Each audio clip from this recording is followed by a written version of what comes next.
better run. Is it on, Courtney? Yeah, but That's I just can bad edit pal it if somebody for- comes in and says, pull my finger. Okay. Bobby's on YouTube. Is he allowed? Say you wake up and aren't able to speak. You may be able to hear or you may not. You are not able to move or speak. You are now in a vegetative state. The doctors say you will never again be able to do anything. According to D.L. Frank in the article Measuring Preferences for Health States, Worse Than Death.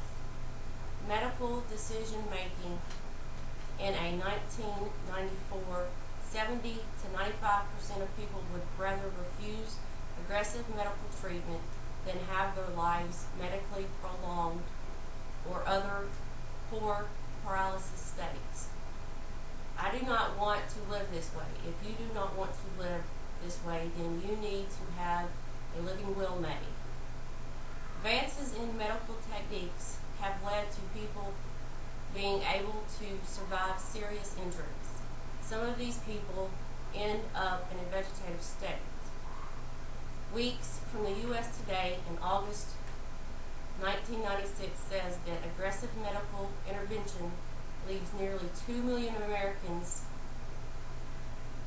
confined to nursing homes.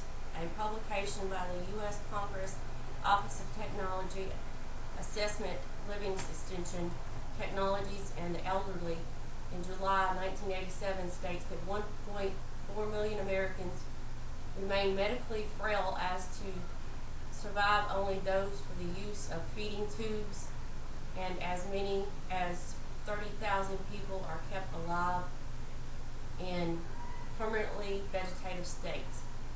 D.L. Patrick in the article Measuring Preferences for Health States, Worse Than Death, Medical Decision Making, 1994 states that 20% of cases a family member had to quit work.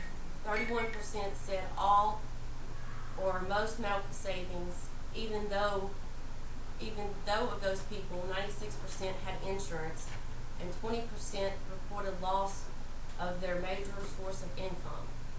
The vegetable state, a fate worse than death, at www.neardeath.com shares Terry Serino's story in 1990. Terry Serino suffered a major brain damage when her heart failed, which cut oxygen to her brain. She entered the unfaithful condition of a vegetative state. Her eyes are open and she goes through periods of sleep and wakefulness. But that part of her brain that controls most motor functions has been destroyed. She can breathe on her own, but cannot eat. Thus, she is kept alive with a feeding tube. The legal fight over Terry Serino began almost immediately in 1990. Court-appointed doctors declared that Terry would never recover from brain damage and that for the last 13 years she's needed feeding and hydroxyl tubes to stay alive. That's against what her husband states. Michael has been battling her parents in court, seeking to allow her to die.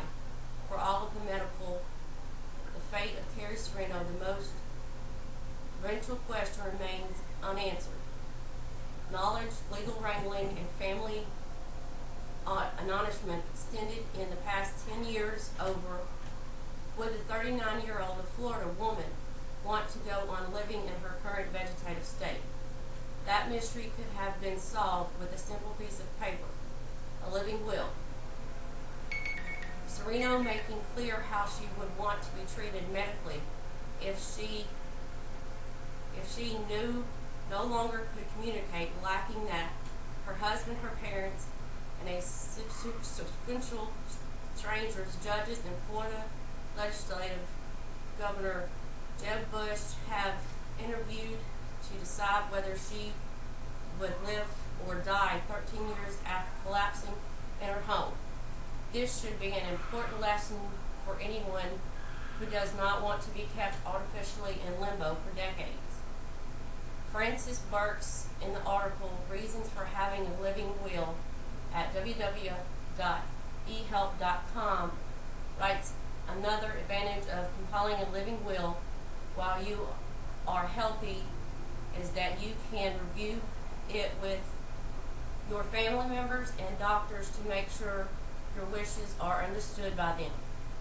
Your living will does not have to be complicated. You can write it yourself, but you should have it reviewed by an attorney to make sure it follows your state guidelines.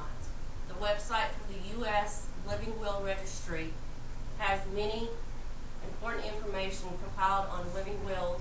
The registry is a private organization that allows people to electronically store their wills, which can be made available to health care providers across the United States.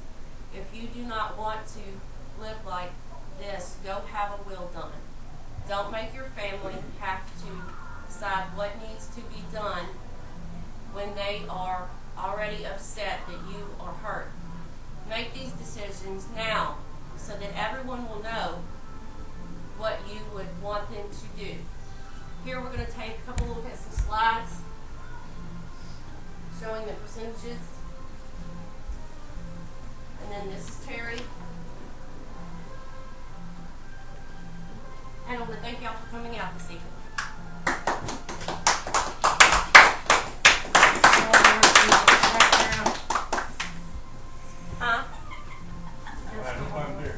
One question. Yes?